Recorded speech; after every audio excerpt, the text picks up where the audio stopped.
Hello everyone.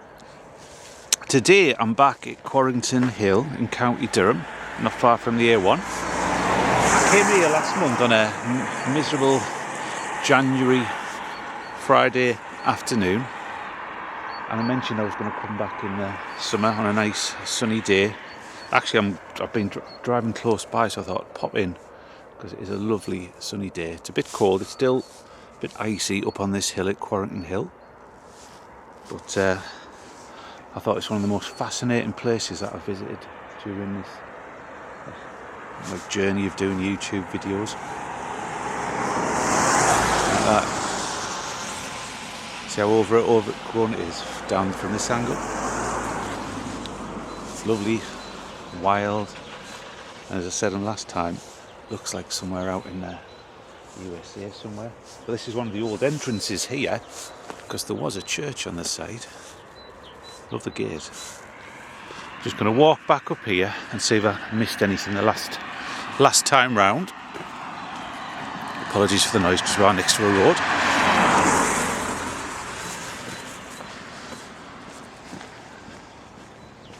I'll show you some of the headstones that I probably didn't say. I never saw that one last time. That's love and memory of Edward, beloved husband of Elizabeth Smith of Wickham House, Quarrington Hill. So I've just walked up from Quarrington Hill, which is that particular small village there. Round the corner, not far away, is a place, another village called Cassop. So this cemetery served those villages plus all the little hamlets around it and so on. And there's another one I can see from the south of the road. In loving memory of Thomas, the beloved husband of Mary Isabel Brunskill. Brunskill's a good surname from sort of over Teesdale, Westmoreland, that part of the country.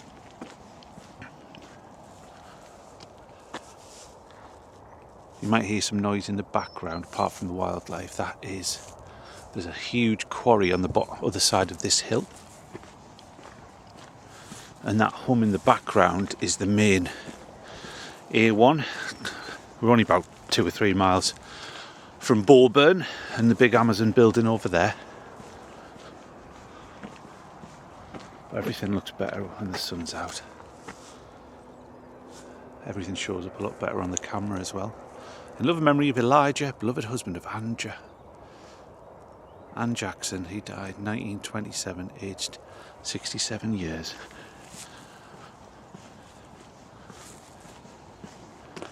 When I came last time, I came through here, and there's this overgrown bit there. If I remember, a lot of the ground was uneven. But, try and go over this fence. I can see one for a soldier. Might have a look in this little bit over here because I never went in that bit just on the other side of the wall. This was C.W. Carlin, military provost, State Corps, who died sadly Christmas Day, December 1944, aged 35. Thy will be done. I've never heard of the military provost staff corps.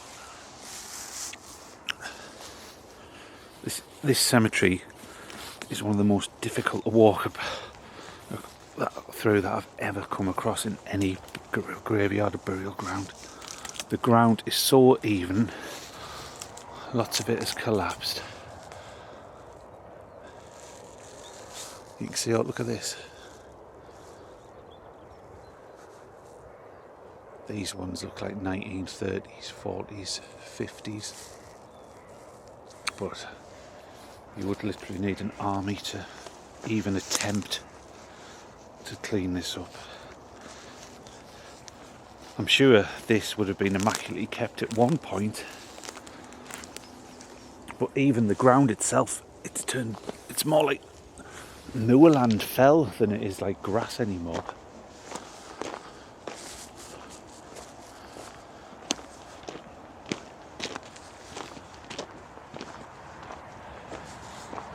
You get great views across County Durham from here.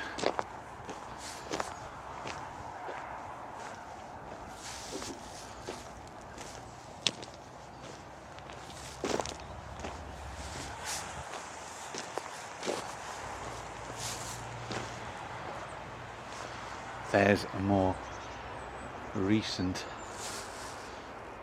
newer graves up the top, so that's kept well. You can get an information board. Just trying to work out the angles. You might see it on the camera.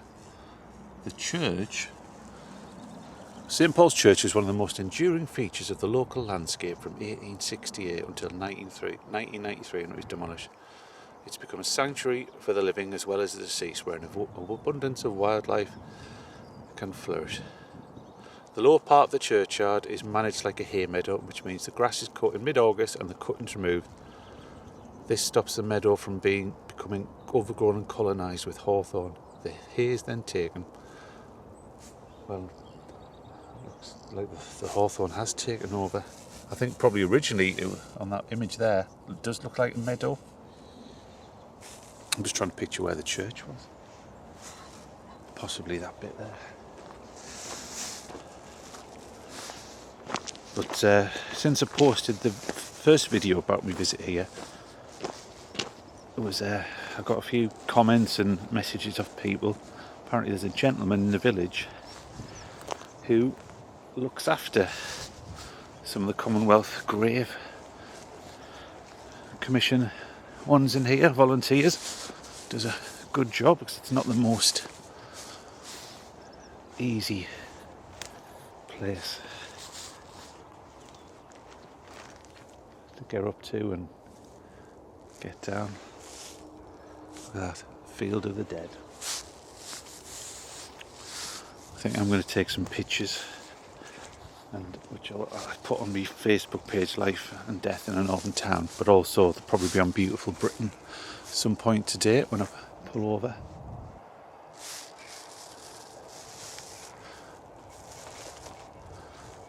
I can see one at the back there, in affectionate remembrance of Richard Nelson, late overman of Cassop Colliery, big coal mining area around here. There's a few thousand people buried in here. It's a good epitaph. Enid, but with an A at the front. Not seen that before. Anid. Ruth Dennison. That's quite a recent one. Absent. So still in use. 1976 down here. But look at that. God knows how many headstones are hidden away over there.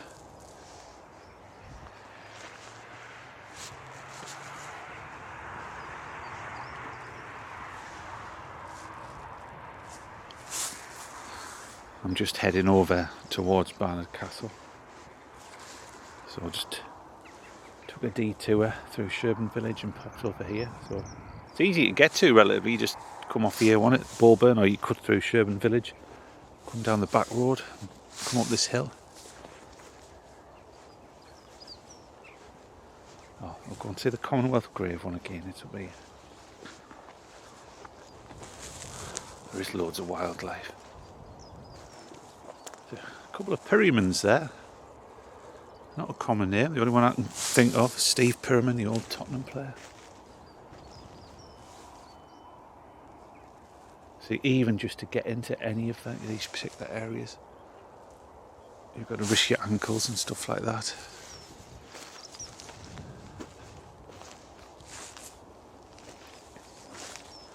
That's what I mentioned about the Commonwealth graves being maintained. Yeah.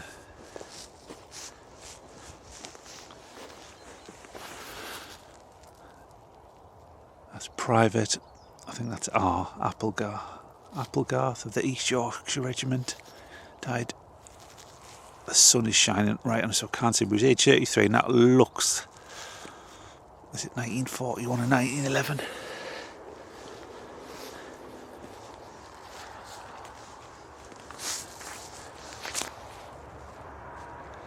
Thomas, beloved son of Michael and Elizabeth Fenton, who was accidentally killed at Windleston Colliery in May 1916. Just 17 years. 17-year-old down the pit. I've heard of Windleston before. I think it's over Sedgefield, Ferry Hill, somewhere like that, possibly.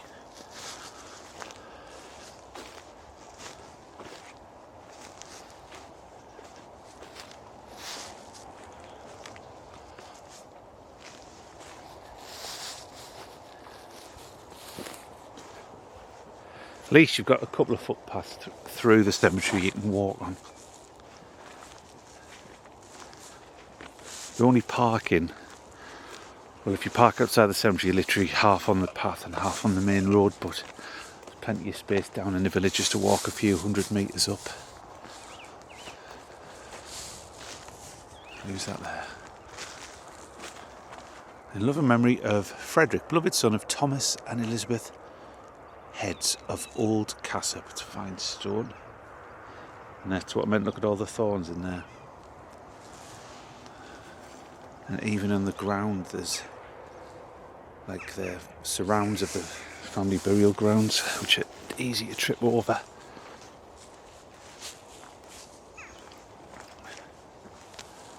Look at that. Gorgeous blue skies. I think it is one of the favourite places I've visited.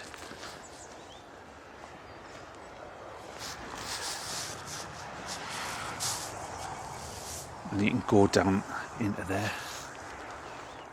I didn't go down there last time, but I'm not going to risk it because I haven't got my old jeans on, so I'll get absolutely caked. I've got to go somewhere. But there's an old wall which goes down at the bottom there. Look at it. It looks like the ground's like sunk. And there's one over there. But the whole floor is spongy.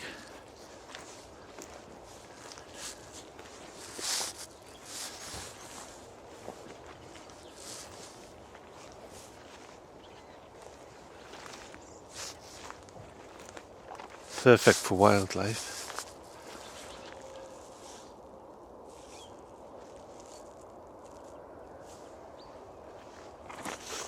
I don't know if I saw this one. Did I see this one from the road?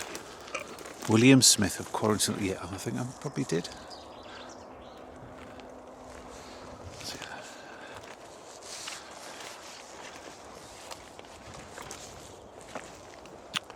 In loving memory of Caleb, beloved husband of Isabella Crook, Southview, who died March 1917, aged 68 years.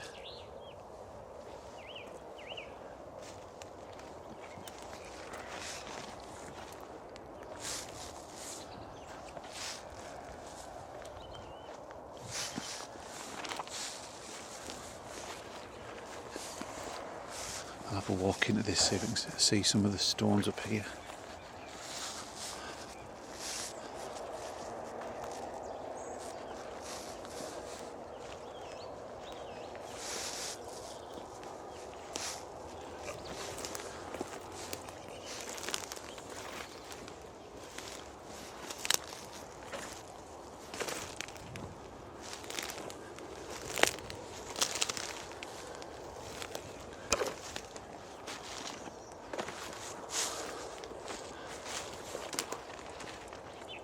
I walked this route last time.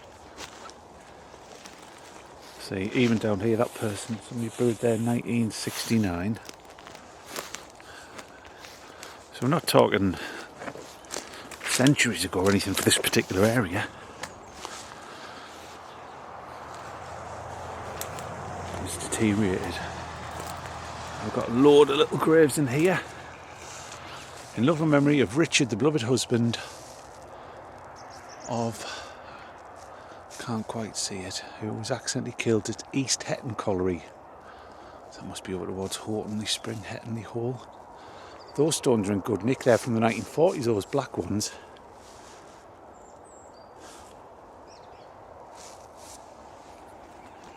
I'm going to get out of here.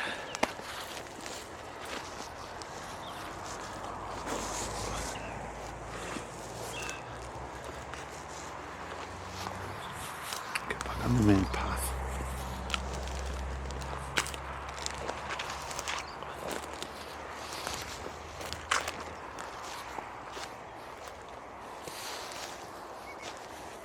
It's a shame I can't get in to see lots of the other headstones. Loads of local history, probably more mining disasters and so on.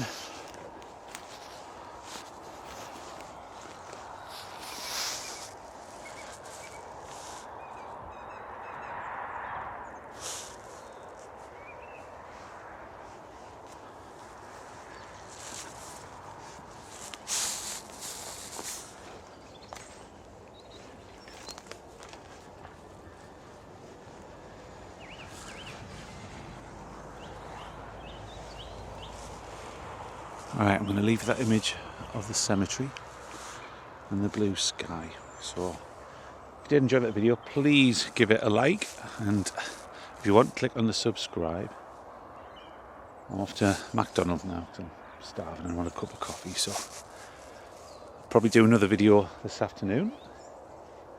It's such a lovely day not to do one on the way back from somewhere else. So thank you very much for watching, and I will see you next time. Thank you.